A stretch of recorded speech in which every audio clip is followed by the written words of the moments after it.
अभी अभी मेरे स्वामी मेरे मारने के लिए गए थे, अचानक आवाज आई, लक्ष्मण बचाओ, सीते रक्षा करो। मुझे लगता है कि मेरे नाथ बहुत संकट में हैं, जाओ मेरे लाल उनकी रक्षा करो। देवर देवर जा कर देखो, रघुराई तुम्हें पुकारे रहे, भाई के थके हुए बाजू भाई की बाट निहारे।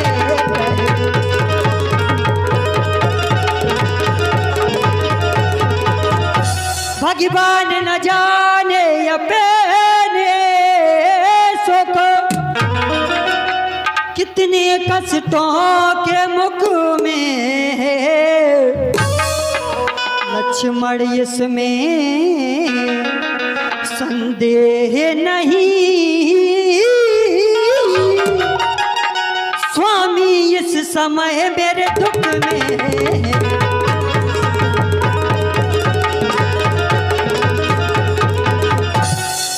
भाभी माँ, मुझे तो ऐसा प्रतीत होता है कि आपने अपने मन में कोई भयानक कल्पना की है जिससे कि आप इतनी भयभीत हो रही हैं।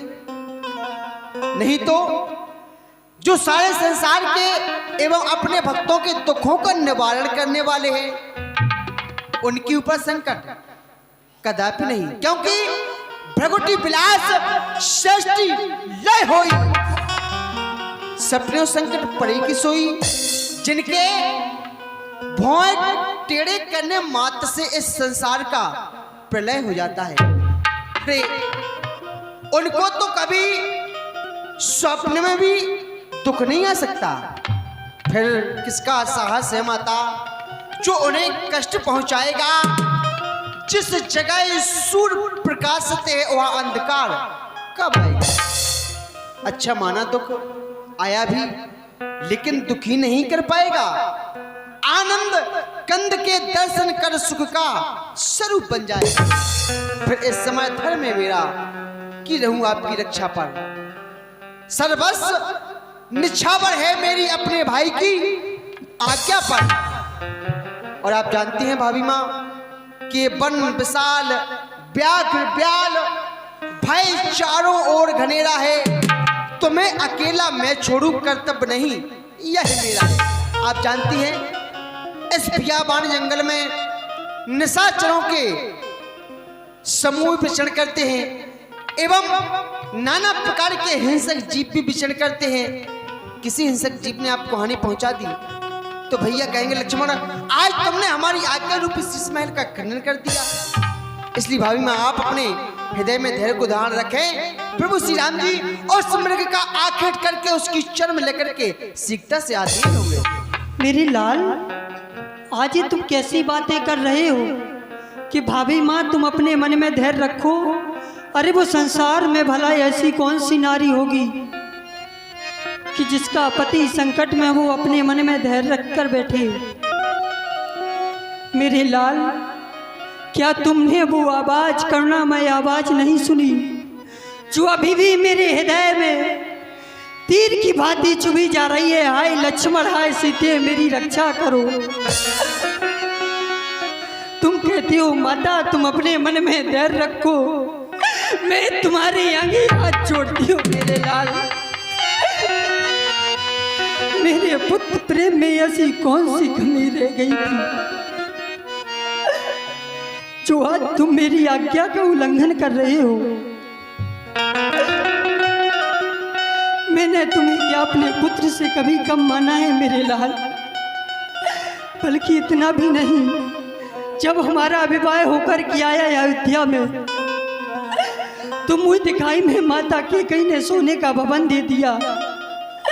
माँ कौशल्या ने मुझे हस्त फूल प्रदान किए। जब माँ सुमित्रा की बारी आई तो सुमित्रा माँ बोली बेटी सीता आज मेरे पास देने के लिए तुम्हारे पास कुछ नहीं है, ये लो मेरे लाल लक्ष्मण का हाथ, आज से हाथ मैंने तुम्हें सौंप दिया और तुम कहती हो माता तुम अपने मन में धैर्य रखो। अरे नारी का धर्म हुआ करता है पति सेवा पति पूजा, बस यही काम है पत्नी का। पति के चरणों में ही मुक्ति धाम है पत्नी का। अरिया बागन होती हैं वो नारियां जो अपने पति की सेवा में चित नहीं लगाया करती, जिनके लिए मैं 14 वर्षों के लिए वो महलों का सुख त्याग करके इस वन प्रखंड में आई हूँ। आज उन्हीं के ऊपर संकट है लाल। तू कह रही हो माता तुम अपने मन में धैर्य रखो। अरे वो नारी अपने मन में धैर्य कैसे रखेगी? मैंने तुम्हें इतना काय लक्ष्मण कभी नहीं समझा था। जब तुम अयोध्या में थे कैसी अपनी वीरता की टिंगे मारते रहते थे। भाभी माँ मैं तुम्हारे साथ जाकर के भैया की सेवा करूँगा। माता मैं तुम्हारी आज्ञा का कभी उल्लंघन नहीं करूँगा। आज जब सेवा का समय आया तो यहाँ भाभी माँ की यहाँ छुपे बैठे हो। चले जाओ मेरे लाल, नहीं तो अमंगल हो जाएगा, अमंगल हो जाएगा मेरे लाल। नहीं जाओगे, नहीं जाओगे लाल। बस लक्ष्मण अब मैंने ये जान लिया मतलब का भाईचारा है। तुम घर से बंजो आए हो, इसमें कुछ स्वार्थ तुम्हारा है। सच है प्रपंचियों में रहकर सुख पाता नहीं कहीं कोई। भाई सा जग में मित्र नहीं, भाई सा शत्रु नहीं कोई। भाभी माँ आप ऐसे तीर के समान वचन मत बोले। माता ओ मेरी धर्म की ऐसे वचन बोलो मती। पुन पुन झुकाऊं माथ भाव सिंध में दारो मत। ऐसे वचन ना कहो माँ। मैं कहूँ जोड़कर हाथ, रामचंद्र तो है पिता समान, आप धर्म की माँ। मुझे आपकी चिंता है, इसलिए मैं अपने भाई की आज्ञा का उल्लंघन नहीं कर सकता। क्योंकि भैया जिस समय मृग का आकिट करने के लिए गए थे तब उन्होंने कहा था लक्ष्मण सीता केर करो रखवारी, बुद्धि विवेक बल समय विचारी। और समय ऐसा है नाना प्रकार के निशाचर इस वन में विचरण किया करते हैं। माता कौन सी माता बिरलाल? यदि माता ही मुझे समझती हो तो फिर आज्ञा मानो माता की।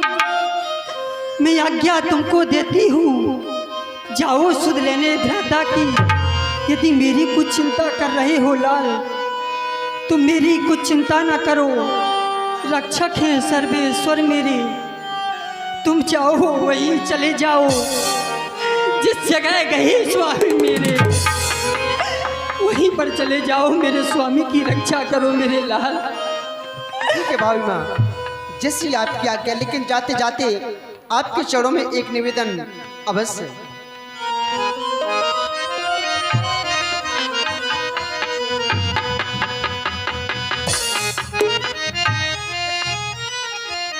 निवेदन इतना ही है, जब तक भैया और हम लौट कर के ना आ जाएं तब तक आप इस रेखा के बाहर नहीं निकलना।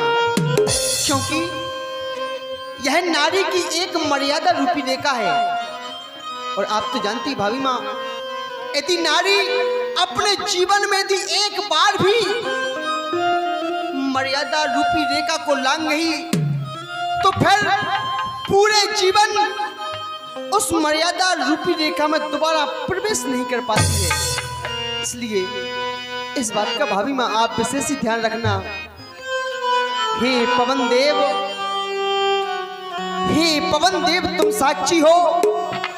हे पक्षी करो अब गवाए तुम्ही मेरी इस धर्म नाव के सूर्यदेव मल्लाय। आज्ञा तो पालन में करता हूँ, इतना है संतोष मुझे, रघुराई अगर औलाद ना दे तो कह देना निर्दोष मुझे। अच्छा माता मैं जाता हूँ, तुम सावधान होकर रहना, आज्ञा के भीतर दास हाथ रेखा के अंदर रहना। और भाभी माँ इस रेखा का उल्लंघन कर जो इस प्राण कुटी में आएगा, आने उसे लक्ष्मण की तत्काल भस्म हो जाएगा। अब अपनी सीता माता को हे तरवरु छोड़ता हूं तुम पर, तुम अपनी रखवाली में रखना वन चरो, छोड़ता हूं तुम पर। हे पक्षियों तुम ही अब रक्षक हो, तुम पर ही ये अपना घर सौंपा। हे माँ पंचवटी, हे माँ पाणकुटी, सीता माता को तुम पर सौंपा। ठीक है माँ मैं जा रहा हूँ। लक्ष्मण जी ने कुटिया की चारों ओर अपनी आन लगा दी, जिसे लक्ष्मण रेखा का नाम दिया गया। इधर सोने बीच दशी कर धर दे,